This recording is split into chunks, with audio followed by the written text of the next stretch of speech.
Hey there, I'm Shonda Ramsey, a Christian author, creative director, brand strategist, and maker. I wear all the hats and do all the things, basically. Welcome to my channel if you are new here, and welcome back if you are a returning guest. I'm so glad that you are here.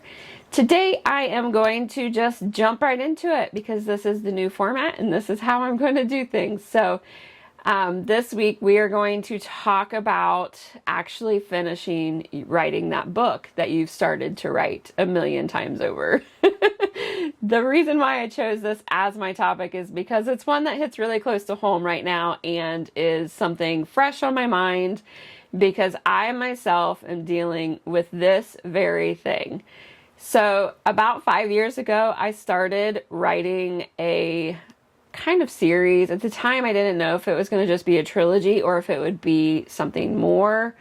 I had an idea for 3 books in the contemporary romance genre, and so I just was kind of playing around with it. 5 years ago was the first time I actually sat down to write a book. I have written poetry and I've written lessons and all those other things. I did a lot of technical writing in my career, and so writing is something that I have done for a while. It just is not something that I was really thinking about doing as far as fiction goes until 5 years ago.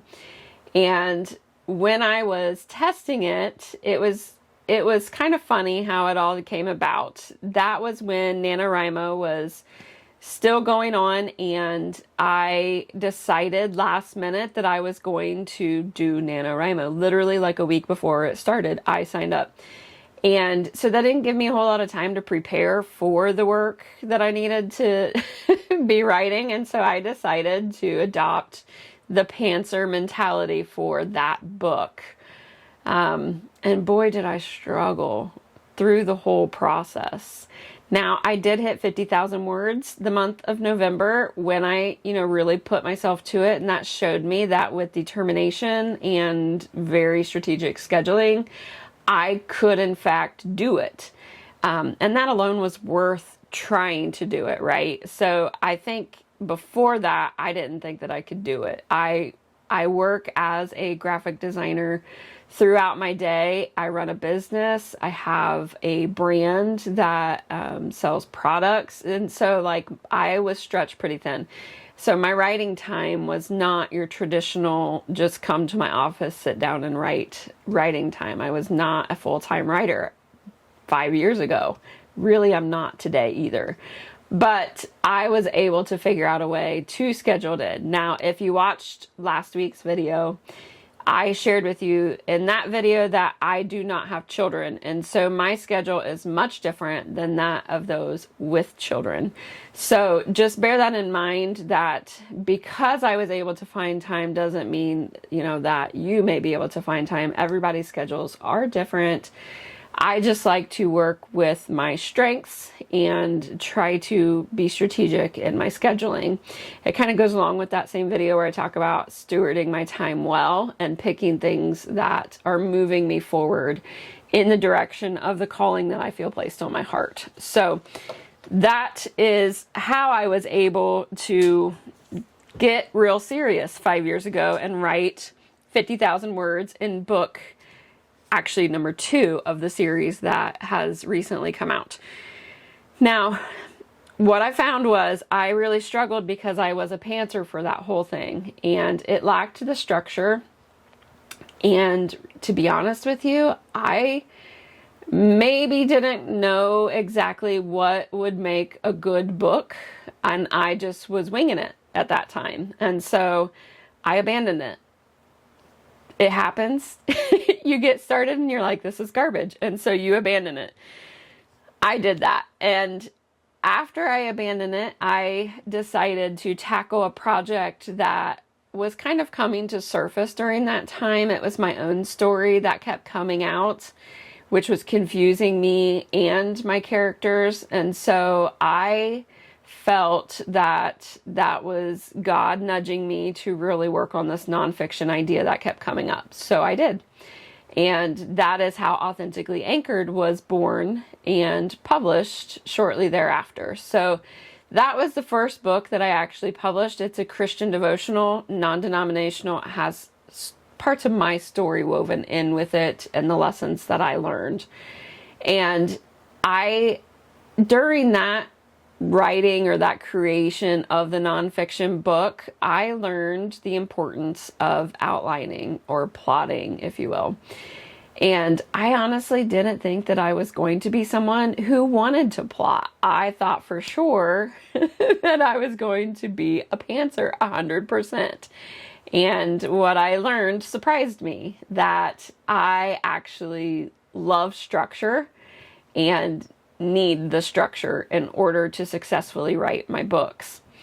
So the next year, I decided to do something a little different. I believe it was shortly after that NaNoWriMo dissolved. And so I launched a workshop called November to New Year. And that particular workshop is one that I offer. It's free. Anybody can join it, where we focus on not 1 month with 50,000 words. That's not the focus. We do kind of a 3-month, if you will, process. And so in October, that is when we are plotting and preparing for our stories that we are going to write in both November and December. Because what I have found about myself is, while yes, I can get 50,000 words in November when I push myself and set my schedule correctly, my books are longer than that. And so I needed a little bit more time to finish the book.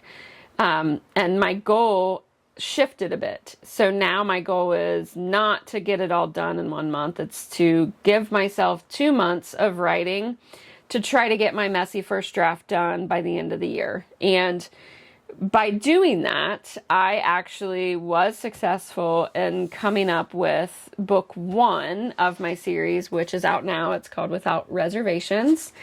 And I also, in writing that, ended up plotting out another nonfiction book, which also is out. It's called Braver with Belief, because that also kept coming out. It kept coming to mind. So for whatever reason, when I'm doing creative writing, other things come up.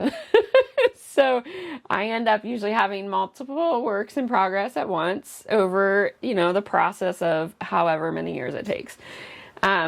But anyway, I went back after Braver with Belief was published and cleaned up Without Reservations. I did my own edits, and then I worked with a professional editor. She's amazing. I love her. She really helps my books come to life. And she gets rid of my filler words, like I'm sure you hear on my YouTubes. I say so and that a whole lot, and that comes through in my books. And so she takes care of that. That has been kind of a catalyst to helping me uncover what it is that works for me in order to actually complete my books. So what I know I need is structure. There's no ifs, ands, or buts about it. I am not a pantser. I tried it. It was an epic failure. I mean, I just have to call it what it is. I failed so hard by pantsing. It just, every time I would go back to the book that I wrote 5 years ago, which is going to be book number 2 in my series, I would just shake my head at myself. I'm like, what was I thinking? There is no structure. There is one major flaw, and that is there was no romance. And this is a romance, right? I mean, sure, yeah, there was some romance, but it was not up to my standards. And so that book ended up becoming a full rewrite. I had to reverse engineer it and plot it in order for me to feel confident with the direction it was really needing to head into, to make it match book 1, because book 1 turned out so good and has gotten such great feedback.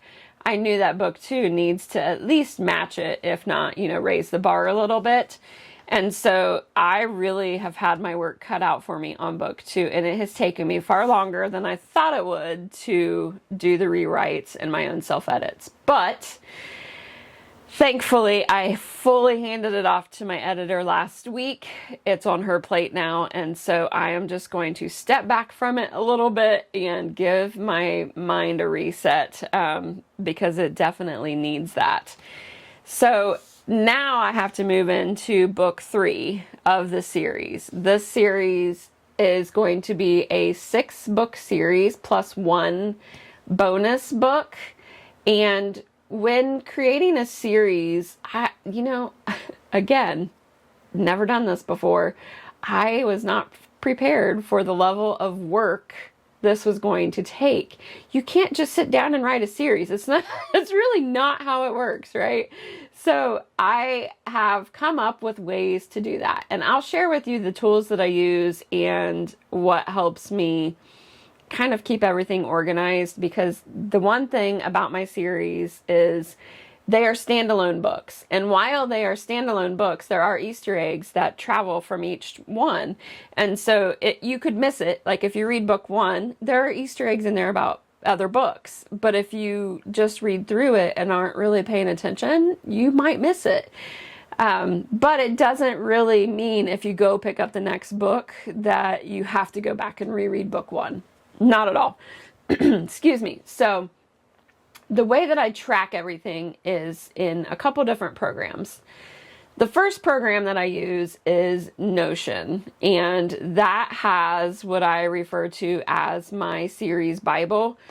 It has everything. All the pictures, all the timelines, all the places, all the Easter eggs, all the characters, everything for books 1 and 2, as well as the foundation for the other books.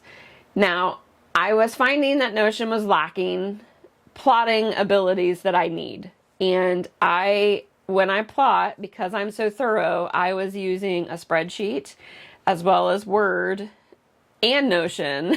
And I'm like, this is too many things. So I broke down and bought Plotter. And the reason why I went with Plotter is because I can still do my character interviews, which I love to do, within Plotter directly. And then you can tag them into each book so you can see where that character shows up throughout the whole series, and you can connect all your books together. And I tell you what, it has been life-changing for me. I have loved everything about it, and really wish that I would have done it sooner, to be honest. I'm kind of bummed that I waited as long as I did, because I've already started in Notion, and so now I've got to kind of transfer some of that over into Plotter. But what I decided to do is just start with book 3, and I'm really getting strategic about setting up book 3 in Plotter, and then I'll go back and fill in the rest of the stuff. Now, the cool thing about Plotter is you can import your Scrivener files. So I did do that with books 1 and book 2, and it did my timeline all for me, and I was like, that just saved me a ton of time. So I love that feature. And then I'll just end up creating the characters that show up in all the other books, because like in book 1, I have a ton of characters that you get introduced to, but not all of them are throughout the whole series. So I don't really need to recreate them. They're in Notion and they can reside in Notion, and I'm cool with that. And so I think probably the way that I'll use Plotter is for my main characters and even some of my more important side characters. But then like the background people can just hang out in Notion. So then that way I have their information over there, because I don't do interviews for background characters. I really just pick a photo, and that's kind of what I use as my point of reference for describing them. I set their eye color, their hair color, that kind of stuff. That's it.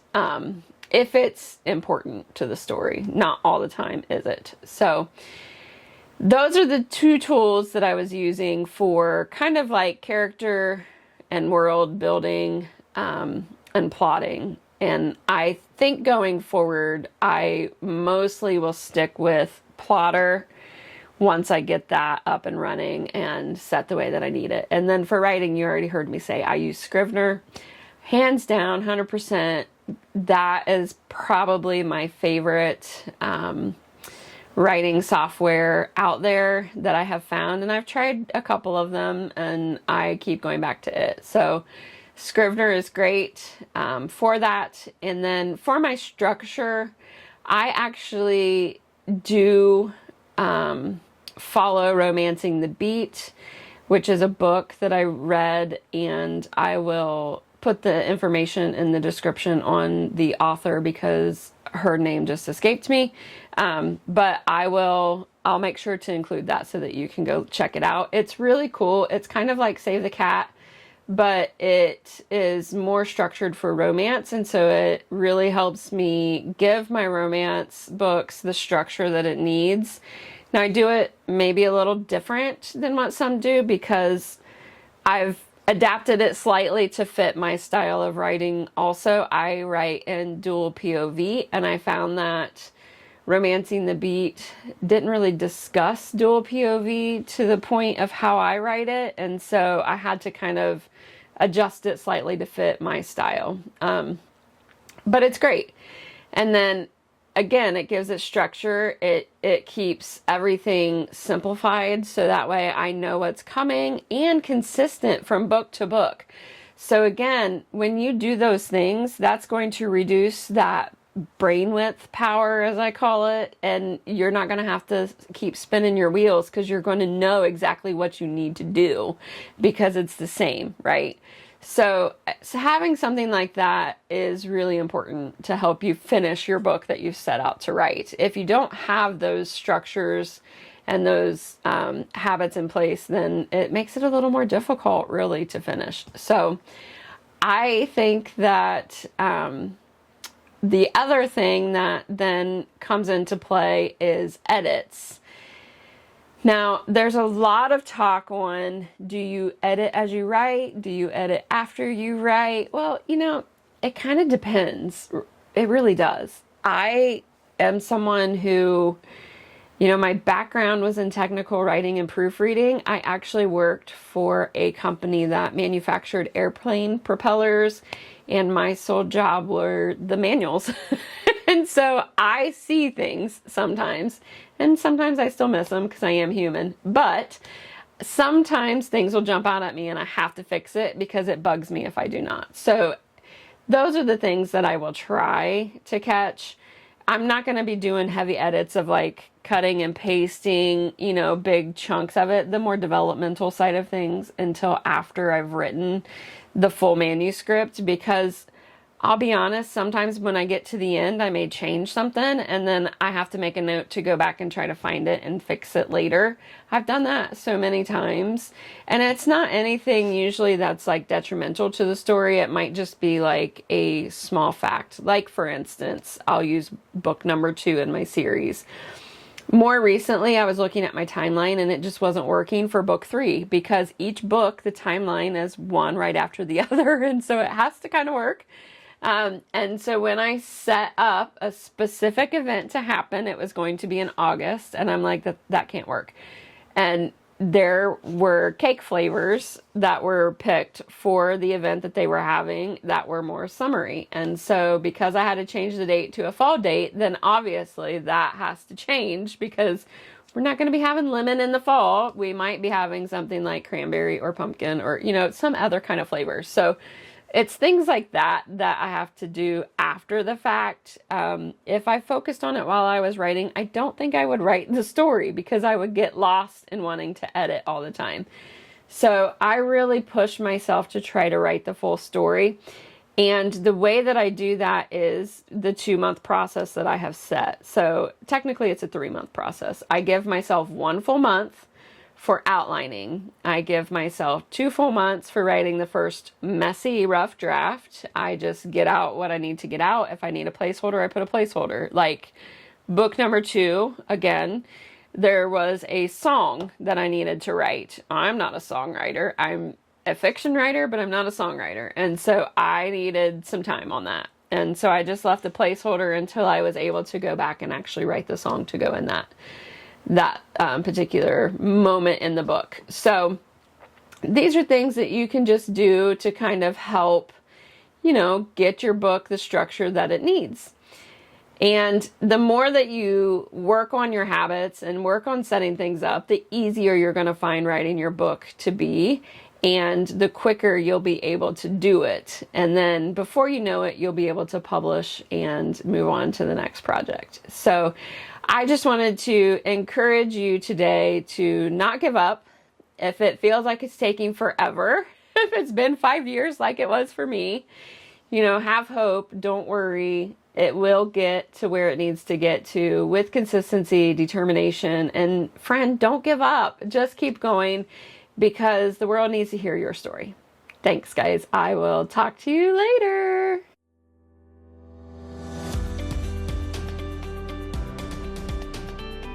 Hello, friend. I'm Shonda Ramsey. If you found your way here, chances are you're a woman who creates, builds, or leads in your area of expertise.